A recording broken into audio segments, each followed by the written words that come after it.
London, November 1937. In a stately mansion, Prince Ludwig of Hesse, the last of a royal line, awaits his family's arrival for his wedding. He is the embodiment of old European nobility, refined, cultured, and about to begin a new chapter in his life, but at the same time, hundreds of miles away, in the misty skies of Belgium, a terrible tragedy is unfolding. A plane is falling from the sky. On board is his mother, his brother, his 8 months pregnant sister-in-law, and his 2 young nephews. In a fiery moment, Prince Ludwig lost everything. He was the sole survivor of a family that had been utterly destroyed. This is not a story about crowns or power, for his kingdom has long since perished. This is a story about human dignity in the face of ultimate pain, and how to rebuild a life from the ashes of tragedy. On the 20th of November 1908, Ludwig Hermann Alexander Chlodwig, Prince of Hesse and by Rhine, was born into the last moments of old royal Europe, an era of splendor that was about to disappear forever. His arrival was not a seismic event on the world stage, but within the Grand Duchy of Hesse, it was a quiet celebration of continuity. His birthplace, Darmstadt, was not a sprawling imperial capital like Berlin or Vienna, with their rigid militarism and cold stone monuments. Instead, it was a unique jewel box of culture, an almost fantastical city that pulsed with artistic energy. This was the world his father, Ernest Louis, the last reigning Grand Duke, had meticulously crafted, not as a military fortress, but as a haven for artists and new ideas. A man profoundly shaped by personal loss and a deep love for the beautiful, Ernest Louis had channeled his energies into turning his modest capital into the vibrant heart of the Jugendstil, or Art Nouveau, movement. In 1899, he had founded the visionary Darmstadt Artists Colony on the Mathildenhöhe, a hill overlooking the city. He invited architects, designers, and painters to live and work there, transforming the landscape into an open-air museum. Buildings like the iconic Wedding Tower, Hochzeitsturm, and the Great Exhibition Hall rose in flowing organic lines, a stark contrast to the severe classicism of the old palace. For young Louis, therefore, childhood was a unique blend of these contrasting worlds. The ancient formal etiquette of a centuries-old court, governed by clocks and protocol, and the revolutionary aesthetics of the artists who lived and worked under his father's protection. His world was a dialogue between the past and the future, where the scent of old oil paintings in the palace galleries mingled with the fresh plaster and bold ideas of the colony on the hill. This haven of culture was presided over by a family defined by both love and shadow. Ernest Louis was still haunted by the memory of his first daughter Elizabeth, who had died tragically from typhoid years earlier during a visit to their Russian relatives, the Tsar and Tsarina. That loss had imbued him with a fierce protective devotion to his second family, with Grand Duchess Eleanor. Louis, affectionately known as Lou, and his older brother Georg Donatus, the heir, were raised in this atmosphere of cherished preciousness. They were inseparable, the heir and the spare, not as rivals, but as partners in a shared unique destiny. Their English nannies read them stories from Windsor, a tangible link to their formidable great-grandmother, Queen Victoria. Their playrooms were filled with both traditional German toys and gifts sent from their Aunt Alex, the Empress of Russia. They were taught to see themselves not merely as Hessian princes, but as a vital part of a vast network of European royalty, a family of cousins whose bonds were meant to keep the peace of the continent. The summers at Wolfsgarten Castle were idyllic, seeming to exist outside of time. Here, the formalities of the court would melt away, cousins from Britain, Russia, and Prussia would visit, and the castle grounds would echo with a medley of German, English, and French chatter. The adults, Ernie, Ernest Louis, Sonny Tsarina Alexandra, and Ella, Grand Duchess Elizabeth Feodorovna, would reminisce about their shared childhood under Queen Victoria's watchful eye, all while the political ground shifted beneath their feet. The children, unaware of the naval arms race or the tensions simmering in the Balkans, would play games of hide-and-seek among the ancient trees, embodying the last moments of a peaceful, interconnected European aristocracy that was on the brink of destroying itself in the Great War. The inevitable collapse came in November 1918. For 10-year-old Louis, it was not an abstract historical event learned from a book, but a swift and brutal severing of his world. The Great War was lost. Kaiser Wilhelm II, their cousin, had abdicated. A revolutionary fervor, born of starvation and defeat, swept across Germany. The distant rumblings of unrest soon arrived at the gates of Darmstadt. The calm of the palace was broken by the sound of angry crowds in the streets. He could see the fear and confusion on the faces of the adults, the hurried whispers, the guards looking anxious at their posts. One day, a delegation from the local workers and soldiers' council arrived. They did not ask for an audience. They made demands. Young Louis watched as his father, a man of art and philosophy, faced them not with anger, but with a heavy sadness. To prevent bloodshed in the city he loved, Ernest Louis agreed to step down. In a single stroke of a pen, 500 years of Hessian rule came to an end. The Grand Ducal flag was lowered from the palace for the last time. The guards in their splendid uniforms disappeared overnight.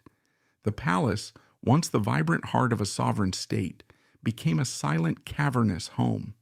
The Grand Duchy of Hesse was gone, replaced by a people's state in a new, chaotic German republic.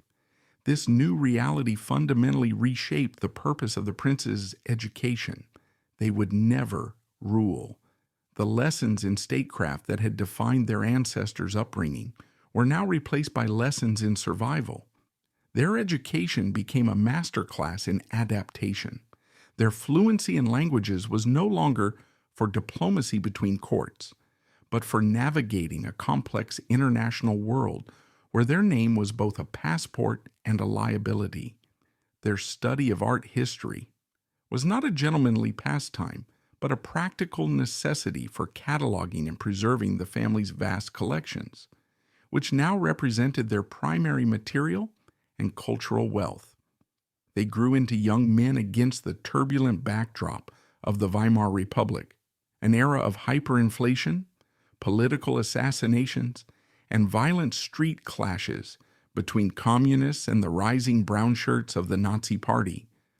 They learned to be discreet, to avoid the political spotlight that could be fatal, and to carry their heritage not as a privilege to be flaunted, but as a profound responsibility to be protected.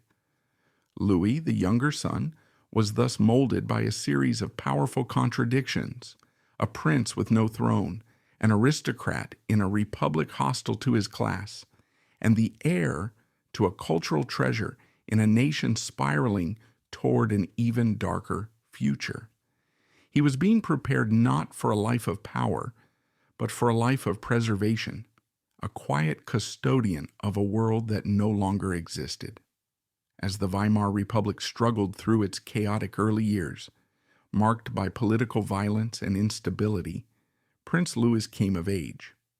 While his homeland was a landscape of political street battles, bread lines, and bitter recriminations, the rest of Europe became both his university and his sanctuary.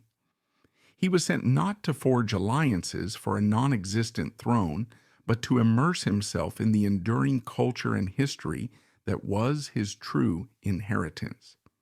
He found a profound solace in this pursuit, a sense of order and beauty that stood in stark contrast to the chaos at home. He would spend weeks in the quiet, sunlit galleries of the Uffizi in Florence, studying the serene Madonnas of Piero della Francesca, or tracing the ancient weathered stones of the Roman Forum, feeling a connection to a continuity that stretched back millennia. This was not the idle wandering of a privileged youth. It was the practical education of a man who needed to understand the true, lasting value of his family's cultural heritage. Of all the places his journey took him, it was London that felt most like a second home. It was, after all, the land of his formidable great-grandmother, Queen Victoria, a place where his family's roots ran deep, and the rituals of monarchy, though constitutional, provided a comforting echo of the world he had lost. In the early 1930s, he accepted a post as an honorary attaché for cultural affairs at the German embassy. On the surface, it was a perfect role, allowing him to move within the sophisticated circles of British society, attending gallery openings, charity balls, and weekends at sprawling country estates. He was a popular figure, his German title softened by his impeccable English manners, his fluency in the language, and a quiet, unassuming charm that put people instantly at ease. But beneath the veneer of diplomatic life, he had to navigate an increasingly dangerous and precarious position. As the decade progressed, the government he represented mutated into the monstrous form of the Third Reich. The rich, diverse, and intellectually daring culture he had been sent to promote, the Germany of Goethe's humanism, Bach's intricate divinity, and the Bauhaus's modernist vision, was being systematically strangled. It was replaced by a monolithic, brutalist aesthetic dictated by the Reich Culture Chamber in Berlin. He found himself in an impossible and deeply distressing position. He was expected to host exhibitions, yet the art he was now supposed to champion was not the work of Kandinsky or Klee, but the sterile, heroic realism favored by the Führer. In London, the warmth he once felt was chilling into a polite but palpable suspicion. Every German, no matter how Anglophilic, was now seen as a potential emissary of a hostile regime. The Nazis had a deeply ambivalent and ultimately hostile relationship with the old German aristocracy. On one hand, they craved the legitimacy these ancient names provided on the international stage. On the other, they despised them. These princes were cosmopolitans, fluent in multiple languages related by blood to the very monarchies, like Britons that Hitler scorned. They were seen as racially pure, yes, but ideologically unreliable. For someone like Prince Louis, steeped in a liberal artistic tradition and with deep English sympathies, he was a ghost at the feast. He was a representative of a Germany the Nazis were actively trying to erase. He was useful, but utterly alone, trapped between a homeland he no longer recognized and a host country that now saw him as the enemy. Trapped by political tension and profound personal isolation, Louis found in her a source of stability and a refuge from the growing chaos. Her name was Margaret Campbell Geddes, known to all her friends as Peggy. She was not a princess, but she was the daughter of a distinguished British diplomat and academic, Sir Auckland Geddes, who had served as ambassador to the United States. She was a product of that world, poised, worldly, and possessing a sharp intellect. She understood the subtle languages of power and diplomacy, but more importantly, she had a steady, down-to-earth grace and a compassionate heart that cut through the stifling formalities of aristocratic life. She was utterly unimpressed by titles, but deeply impressed by character. Theirs was not a whirlwind society romance. It was a deep connection built on shared values and mutual understanding. They found in each other a shared worldview, a quiet space where sanity and decency still prevailed. Their conversations likely ranged far beyond polite chatter. They would have discussed the ominous headlines in the Times, the art that was being labeled degenerate back in Germany, and the future of a Europe that seemed to be losing its mind. With Peggy, Louis could be simply Lou, a man with a keen wit and a gentle nature, not the burdened scion of a fallen dynasty. She saw the man, not the prince, and in her quiet strength and unwavering affection, he found a sense of belonging that no palace or title could ever offer. Their love story was a quiet act of defiance, a decision to build a small private world of their own, even as the larger world prepared to tear itself apart. In the autumn of 1937, they decided to marry. The wedding was set for late November in London. It was to be a moment of profound personal joy, a defiant symbol of hope against a darkening horizon. As the plans were finalized, an air of joyful excitement filled the family's residence at Wolfsgarten Castle in Germany. The entire family was preparing for the journey. Grand Duchess Eleanor, the proud mother, oversaw the packing of wedding gifts. The heir, Georg Donatus, and his beautiful, vibrant wife, Princess Cecilia of Greece and Denmark, sister to the young Prince Philip of Greece, were looking forward to the London festivities. Cecilia, herself heavily pregnant with their fourth child, radiated happiness.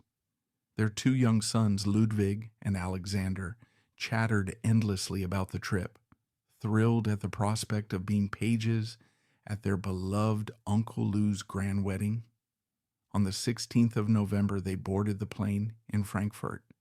It was a fragile vessel of hope and celebration, carrying almost the entirety of the House of Hesse across the Channel. Their hearts were full of love for the new beginning that awaited their dear Lou. They were flying towards a wedding, unaware that this journey would be their last, leaving behind a lone prince whose world was about to be completely shattered. It was called Tante Ju, or Auntie Ju, by the German public, a fond nickname for an aircraft known for its safety and endurance. The Junkers Ju-52 was the workhorse of the skies, a plane that had conquered the Alps, the Andes, and the deserts of Asia. On the morning of November 16th, 1937, as one such aircraft stood on the tarmac in Frankfurt, there was no reason to suspect it would be anything other than a routine flight. Its passengers were boarding for a short, joyous trip to London. They were a complete, self-contained world. Georg Donatus, the dutiful heir, ready to take his place as the head of the House of Hesse. His wife Cecilia, a granddaughter of Queen Victoria and the sister of a young Greek prince named Philip, was the dynamic heart of the family. She was 8 months pregnant with their fourth child, a new life symbolizing the family's bright future. With them were their children's devoted nanny and a close family friend. As they settled into their seats, the mood was one of happy anticipation. They were on their way to celebrate the wedding of their beloved brother and son, Lou. In London, wedding preparations were in their final joyful stages. Margaret Peggy Geddes, radiant with happiness, moved through the rooms, ensuring every detail was perfect. She would occasionally glance at a clock, picturing the plane's progress, anticipating the telephone call that would announce their safe arrival. The celebration was set. The guests were arriving from across Europe. Her new life with Lou was just hours away. Everything was in its place. Everything was ready. But as the plane crossed from Germany into the Low Countries, the weather, which had been forecast as merely poor, began to deteriorate rapidly. A thick, impenetrable fog, notorious along the North Sea coast in autumn, had rolled in, blanketing the English Channel and all of southern England. The pilot received the news via radio. All London airfields were closed. Landing was impossible. He made a routine professional decision. He would divert to the small coastal airfield at Steen, near Ostend, in Belgium. They would land, wait for the weather to clear, and continue their journey. It was a minor inconvenience, a frustrating delay, but nothing more. In the 1930s, flying was still a visceral experience. Pilots flew by contact, meaning they navigated by sight, following roads, rivers, and landmarks. They had basic instruments, of course, but fog was the great enemy. It blinded you. The Junkers Ju-52 was a brilliantly engineered aircraft, incredibly stable and forgiving, but it could not see. Without modern radar, without an instrument landing system, a pilot attempting to land in zero visibility was essentially guessing. He was descending into a white void, praying that the ground would appear where it was supposed to be.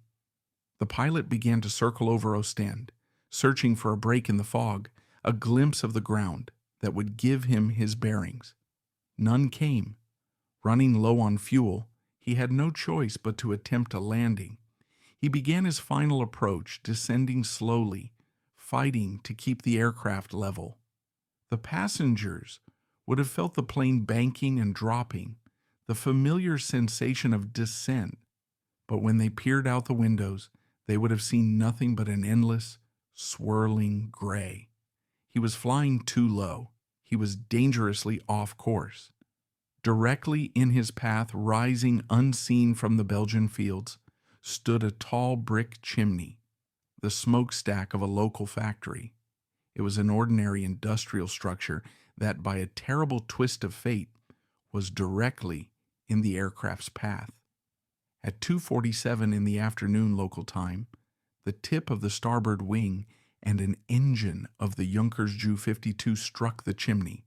The impact instantly sheared the wing from the fuselage, sending the aircraft into an uncontrollable, deathly spiral. It fell, inverted, into the muddy field beside the factory, erupting into a violent fireball upon impact. All 12 people on board were killed instantly. Local farm workers were the first on the scene, but there was nothing to be done. As the authorities began the grim task of recovery, the identity of the victims became horrifyingly clear from the royal insignia found on personal effects amidst the debris. But in the heart of the wreckage, investigators made a discovery that compounded the tragedy to a degree that defied comprehension. The evidence suggested that the shock of the final violent descent had induced labor in the heavily pregnant Princess Cecilia. The body of a newborn infant boy was found with her, a life that had both begun and ended in the heart of the inferno. Back in London, the phone finally rang.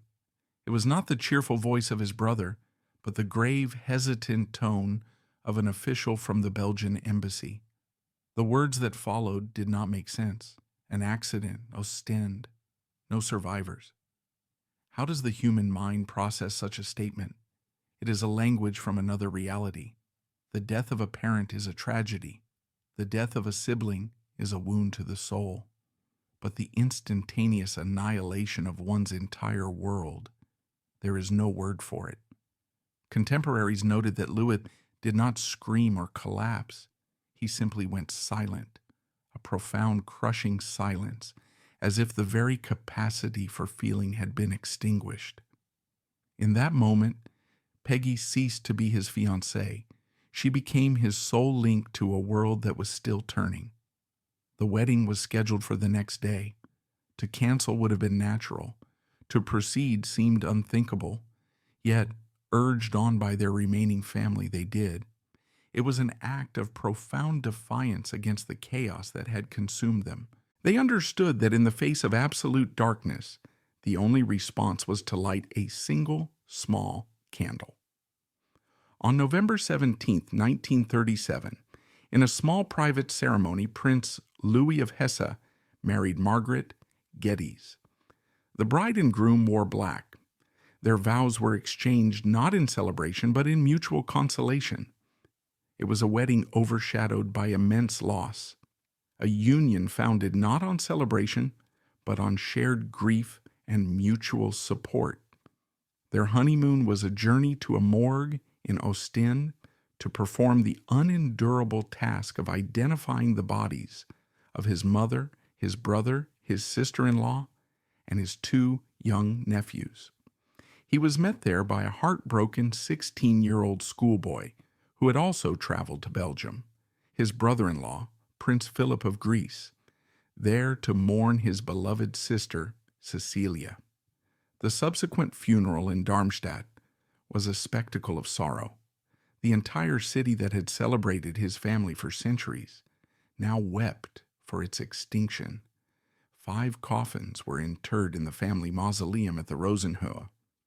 The fire in Ostend had not just ended 12 lives. It had vaporized the future of a dynasty. Louis was now the titular Grand Duke, the head of the House of Hesse. He was the sole inheritor of a grand legacy of art, castles, and history. But he was also the sole keeper of an unbearable, crushing sorrow. The life he had known, the future he had anticipated, was over. A new, much heavier existence was just beginning. The life of a survivor. In the aftermath of the Ostend disaster, Prince Louis and his new wife Peggy returned not to a home, but to a mausoleum of memories. Wolfsgarten Castle, once a vibrant summer residence filled with the laughter of 3 generations, was now an echoing, silent monument to a future that had been annihilated.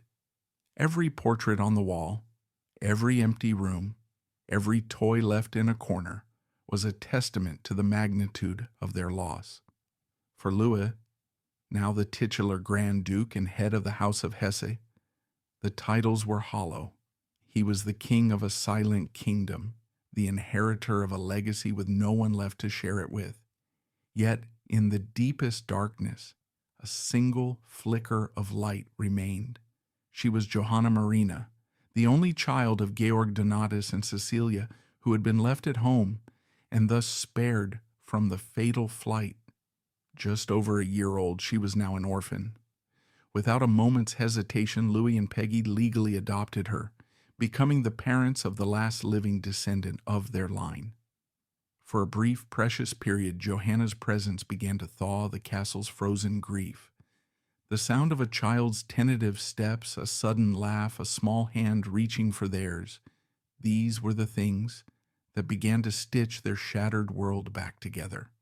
She was not just their niece, she was their daughter, their hope, the living embodiment of the family they had lost. But fate, it seemed, was not yet finished with its cruelties. In the early summer of 1939, as Johanna was approaching her 3rd birthday, she fell ill. At first it was a simple fever, but her condition rapidly worsened. The doctors diagnosed it as meningitis, a swift and devastating illness. For 2 weeks, Louis and Peggy kept a desperate vigil by her bedside, pouring all their love and energy into this one small life. It was a battle they were destined to lose. In June of 1939, less than 2 years after they had taken her in, Johanna died. It was a final devastating blow. For Louis and Peggy, the last symbol of their lost family was now gone. It's difficult for us to even comprehend the scale of this cumulative trauma. To lose one's entire immediate family is a blow few could survive, but to then be given a single symbol of hope, a child to pour all that love and grief into, only to have that child snatched away as well. It's a level of loss that borders on the biblical. It would have been the easiest thing in the world for them to collapse, to retreat into bitterness and despair. The fact that they didn't is a testament to the extraordinary strength of their characters and particularly of their bond with each other. Peggy became his unbreakable pillar of support. As Louis and Peggy navigated their private hell, the world outside was descending into its own. Hitler's Germany was on the march. The remaining vestiges of the old European order were being systematically dismantled. For Louis, the approaching war was not just a political crisis, it was an existential one. He was a German prince, but his heart and his sympathies lay with the liberal democratic values embodied by Britain, his wife's homeland. He and Peggy were known to be staunchly anti-Nazi, a fact that did not go unnoticed by the regime. They chose a path of quiet internal immigration. They retreated to Wolfsgarten, effectively withdrawing from a public life that had become a moral minefield. They were under no illusions. They were being watched. Their mail was likely read, their staff infiltrated by informants. Their international connections, once a source of prestige, were now a source of extreme danger. During the war, their life was one of precarious isolation. They were royalty without a country they could truly support, living under a regime that saw them as relics of a decadent past, potential traitors waiting for their moment. Their resistance was not one of overt plots or conspiracies, but of quiet, determined preservation. While Nazi officials like Hermann Göring plundered art collections across Europe, Louis and Peggy dedicated themselves to protecting their family's vast cultural treasures. They hid precious paintings, manuscripts, and jewels in the castle's cellars, safeguarding a piece of Germany's soul from its own government. They maintained a small, loyal staff, creating a tiny island of civility and decency in a sea of barbarism. They endured rationing, the constant fear of discovery, and the profound moral isolation of being enemies in their own home. Then, in the final year of the war, the conflict came home with apocalyptic force. On the night of September 11th, 1944, the Royal Air Force launched a massive incendiary raid on Darmstadt. The historic city center, with its beautiful Baroque architecture, was turned into a raging inferno, killing over 10,000 people. From Wolfsgarten, miles away, Louis and Peggy could see the horrifying orange glow on the horizon, the funeral pyre of their ancestral home. When they finally entered the city, they found a landscape of rubble and ashes. The palaces they had known, the streets where they had walked, all of it was gone. It was the final, devastating loss in a life already defined by it. As American troops advanced and the Third Reich crumbled in the spring of 1945, Louis and Peggy emerged from the wreckage, survivors of a personal and a national nightmare. The world they had been born into was now truly gone, erased by tragedy, war, and fire. The question was, what could possibly be built in its place? In the summer of 1945, Germany was a nation scrubbed clean of illusions. The 1,000-year Reich had lasted 12. In its wake lay not just physical ruin, but a profound moral and spiritual vacuum. For Prince Louis and Princess Peggy, this moment of absolute collapse was, paradoxically, a moment of liberation and new purpose. No longer politically suspect, their well-known anti-Nazi stance and their deep connections to the victorious Allied powers, especially the British royal family, suddenly made them invaluable. They did not hesitate. They immediately put their name, their resources, and their remaining properties at the service of the reconstruction effort. They worked with the occupying authorities on the denazification process, helping to identify figures who could be trusted to rebuild civic life in the newly formed state of Hesse. Peggy, drawing on the philanthropic legacy of Louis's grandmother, Princess Alice, founded the Princess Margaret House, a charitable organization dedicated to providing aid to war widows, orphans, and refugees. They understood that rebuilding Germany was not just about bricks and mortar. It was about restoring a sense of community, decency, and culture. It was at Wolfsgarten that their true post-war mission took shape. They decided to transform their private, tragedy-haunted home into a public beacon of hope and cultural renewal. They systematically brought out the art treasures they had hidden from the Nazis, not to keep for themselves, but to share with the public through exhibitions. The castle, once a symbol of aristocratic seclusion, opened its gates. It became a place where the shell-shocked German people could reconnect with the better Germany that had been suppressed for so long, the Germany of art, music, and intellectual inquiry. Expert, what the prince and princess achieved at Wolfsgarten was extraordinary.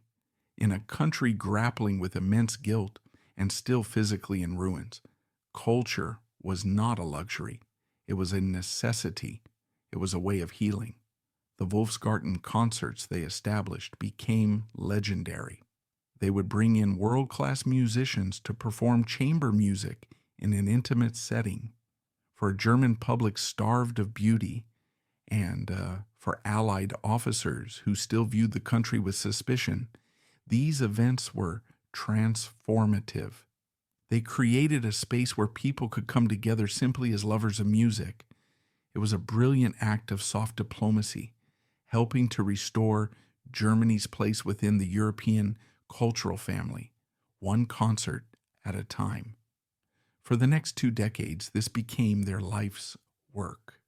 Louis became a founding member of numerous cultural and academic institutions in Hesse, lending his name and tireless energy to the cause of restoration. Peggy became a beloved figure for her extensive charitable work. They had no children of their own, but in a way the artists, musicians, scholars, and citizens of Hesse became their family.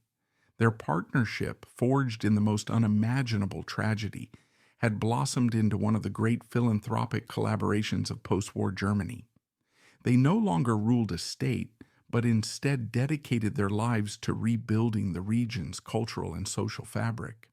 On May 30th, 1968, Prince Louis died. He was the last male descendant of the Grand Ducal House of Hesse-Darmstadt. With his passing, a direct line that had stretched back for centuries came to a quiet, dignified end. The titles and headship of the entire House of Hesse passed to a distant cousin from the Hesse Castle branch of the family. Peggy, his devoted partner for over 30 years, continued their work until her own death in 1997. The legacy of Prince Louis of Hesse is not found in treaties signed or territories conquered.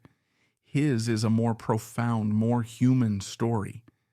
It is a story of almost incomprehensible loss and the incredible resilience required to not only survive it, but to transform it into a force for good. He was a man born to inherit a throne who instead inherited a world of ghosts. But rather than being haunted by them, he chose to honor them through a life of quiet duty, cultural preservation, and service to others. His life offers a quiet contrast to the violent ideologies of his era, suggesting that true nobility is found not in a title, but in one's resilience and dignity in the face of suffering. And yet, the story of the House of Hesse did not conclude in that silent tomb. With the direct male line of Hesse-Darmstadt now extinct, the family's legacy did not end. It merely transformed. Its influence scattered like seeds in the wind, taking root in the most powerful and unexpected places, its bloodline shaping the very course of the 20th and 21st centuries. His death in 1968 marked the quiet end of the male line of Hesse-Darmstadt. Yet the story did not truly end there. The story, it would seem, was over. A great house had fallen, its tragedies and triumphs now relegated to the pages of history books and the cold stone of its mausoleum. But is that how a legacy truly ends? Or does it merely transform, its influence echoing down through generations in ways both seen and unseen? The story of the House of Hesse did not conclude in that silent tomb. Instead, it scattered like seeds in the wind, taking root in the most powerful and unexpected places, its bloodline shaping the very course of the 20th and 21st centuries. The most potent of these echoes begins, not with a son, but with a daughter, Princess Victoria of Hesse, and by Rhine, the eldest child of Louis IV and Princess Alice. A woman of formidable intellect and quiet strength, she had witnessed her family's sorrows firsthand. the death of her brother Fritti, the diphtheria plague that claimed her mother and sister. She married a German prince of minor standing but immense ability, Prince Louis of Battenberg. It was a marriage of love, but one that would have world-altering consequences. When anti-German sentiment swept Britain during the First World War, the Battenbergs anglicized their name, becoming the Mountbattens. Their daughter, also named Alice, lived a life of extraordinary drama. She married Prince Andrew of Greece and Denmark and gave birth to a son, her only son, in 1921. This boy, born a Greek prince but raised in exile across France and Britain, was the great-grandson of Louis IV of Hesse. He inherited his family's sense of duty, their resilience in the face of upheaval, and their complex German-British heritage. His name was Philip. Prince Philip, the Duke of Edinburgh, consort to the longest reigning monarch in British history, was the living embodiment of the Hessian legacy.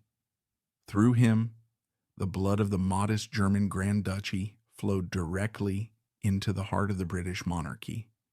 It means that King Charles III, the current British sovereign, is the great-great-grandson of Louis IV of Hesse. The quiet, tragedy-marked man we have followed on this journey is a direct ancestor of the present King of the United Kingdom and the future King, Prince William. The DNA of Darmstadt now resides in Windsor Castle.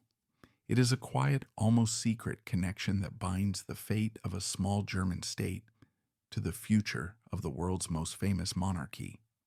But the echoes of Hesse were not all destined for such longevity. Two of Louis IV's other daughters carried the family's legacy down a very different and far more tragic path. The second daughter, Princess Elizabeth, known as Ella, was renowned for her ethereal beauty. She married Grand Duke Sergei Alexandrovich of Russia, the uncle of the Tsar. After her husband's assassination by a revolutionary, Ella forsook her royal life entirely. She sold her fabulous jewels, founded a convent in Moscow, and dedicated her life to serving the city's poor and sick. She became a figure of profound spiritual devotion. Her younger sister, Princess Alex, followed her to Russia, but for a very different purpose. She became the Empress Alexandra Feodorovna, wife of the last Tsar, Nicholas II. As we have seen, the genetic curse that ran through their family, the hemophilia passed down from Queen Victoria, manifested tragically in her only son, the Tsarevich Alexei. Her desperate attempts to heal him led her into the thrall of the mystic Rasputin, a relationship that eroded the credibility of the monarchy and contributed to its eventual violent downfall. The fate of the two sisters could not have been more different, yet they met the same end. In the summer of 1918, both Alex and Ella were brutally murdered by the Bolsheviks. Alex and her entire family were executed in a cellar in Ekaterinburg. A day later, Ella was thrown, still alive, down a mine shaft, but their legacies diverged completely after death. Alex is remembered as a tragic, flawed figure at the center of a political cataclysm. Ella, however, for her life of piety and her martyrdom, was canonized by the Russian Orthodox Church. Today she is revered as Saint Elizabeth the New Martyr, a princess from Darmstadt who became a Russian saint, another extraordinary, unforeseen echo of the House of Hesse. While the House of Hesse's humanitarian legacy resonates across the continent, a quieter, more tangible legacy remains etched in the stone of their homeland. The city of Darmstadt itself is the most enduring monument to the family's vision, a testament to the enduring cultural ambitions of its founders that have survived the tragedies of their founding fathers. The artist's residence on the Mathildenhöhe, the passion project of Prince Louis's father, Ernest Louis, did not die with the monarchy. It still thrives. In 2021, UNESCO designated it a World Heritage Site, celebrating its profound influence on modern architecture and design. Today it is a living museum where the artistic, forward-thinking spirit of the last Grand Duke continues to inspire.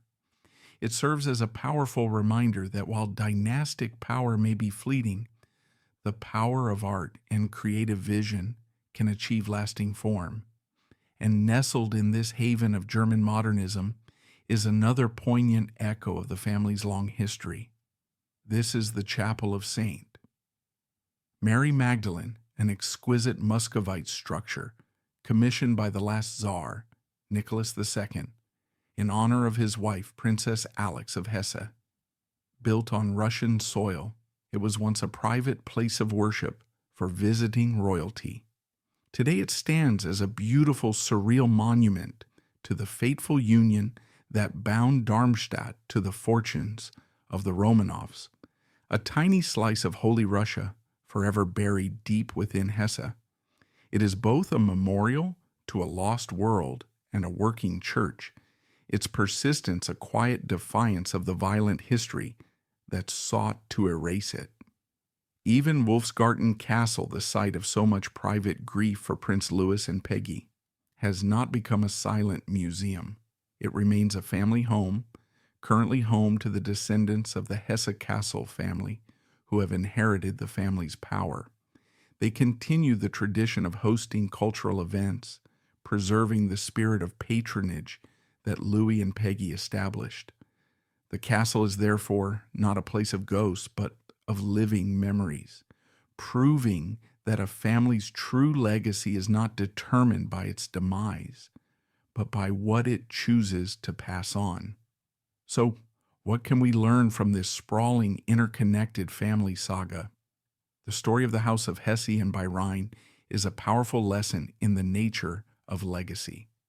It shows us that history does not always flow through the direct male line, through the inheritors of a title. Sometimes its most powerful currents are carried by daughters, by survivors, by those who marry into other dynasties and other nations. The political power of the Grand Dukes of Hesse is gone, a footnote in the history of German unification. But their biological and cultural legacy is more potent and far-reaching than they could ever have imagined. From the steadfast traditions of the modern British monarchy to the spiritual revival of Russian Orthodoxy, the echoes of this small German house are all around us. It is a story that reminds us that behind the grand sweep of history are intimate human connections, threads of love, loss, and genetics that weave through time, creating a tapestry of astonishing complexity. The Grand Duke, who endured so much personal tragedy, would likely be stunned to know that his blood now flows in the veins of kings, and his daughter's name is whispered in the prayers of the faithful. His house may have fallen, but its echoes, it seems, are eternal.